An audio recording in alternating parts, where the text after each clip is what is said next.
ज्योति steno typing college में आप सभी का स्वागत है बच्चों। ये है आपकी SSC dictation number 49।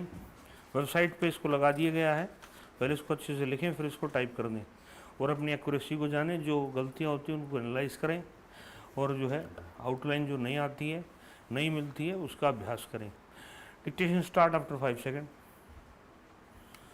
Madam deputy chairman, I rise to support the concept of a national housing policy, but I am afraid I cannot lend my wholehearted support to the policy as it has been framed.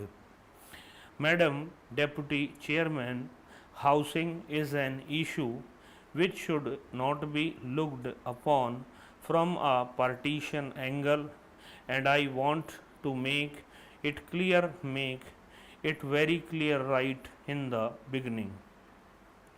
I will try, and it will be my effort not to introduce any politics into this question. I want members of both the sides to rise above petty partisan considerations and discuss this fundamental question, this basic issue, in the spirit in which this House should discuss it.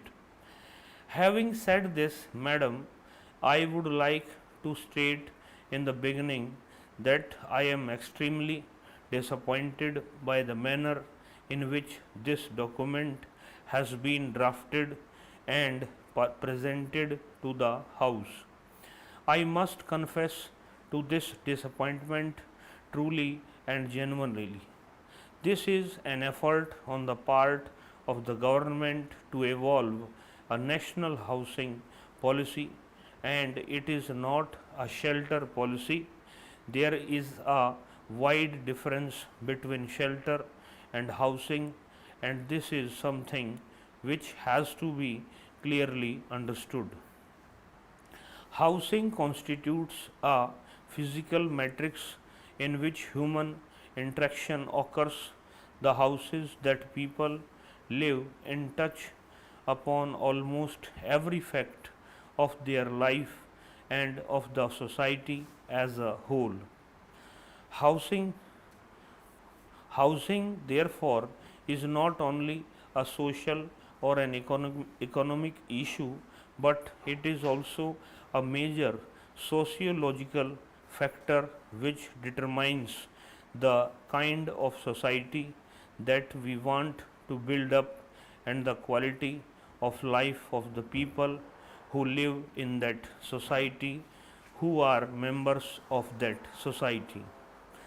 Therefore, Madam, the first point that I would like to make is that when we are discussing the housing policy, we cannot discuss shelter in isolation.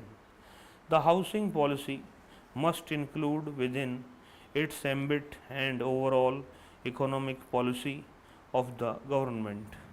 There must be an indication of the policy frame in which we propose to solve this problem, which is an essential part when we are discussing the national housing policy.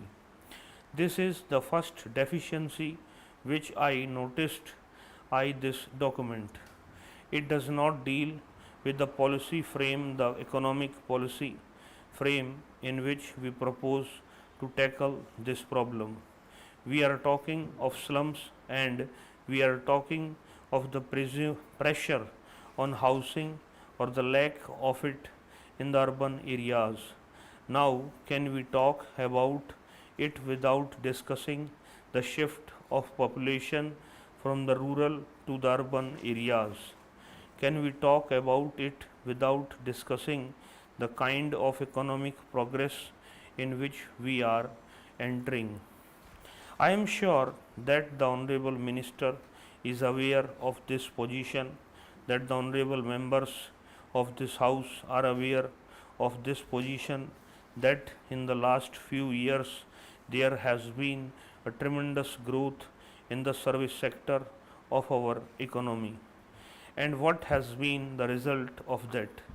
The service sector, which includes hotels, tourism, insurance, and such other forms of economic activity, has attracted large numbers of people into the urban areas. In fact, the rate of urbanization in this country is a part of our economic development, but it is extremely alarming in its proportion.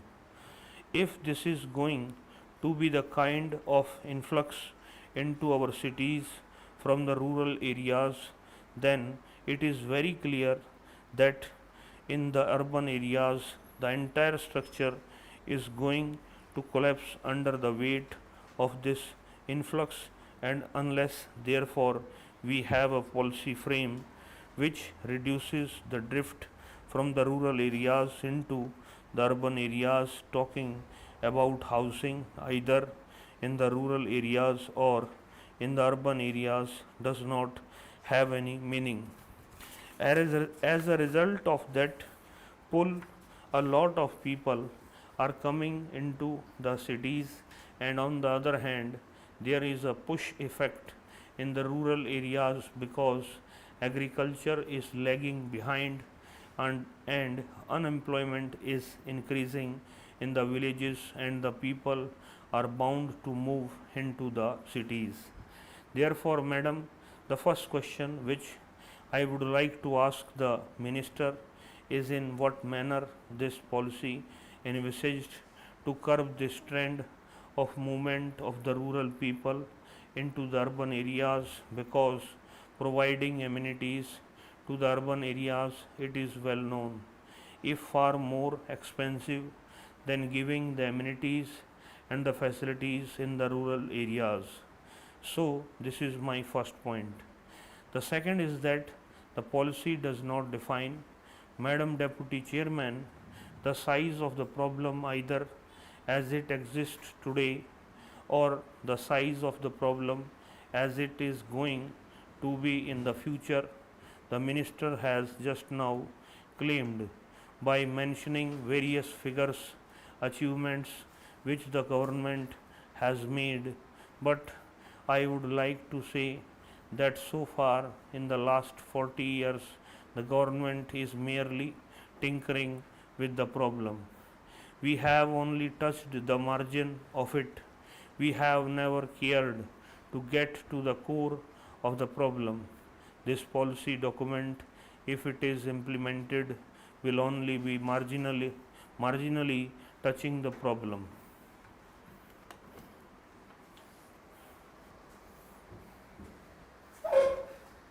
इस class में इतना ही बच्चों, नमस्कार बच्चों।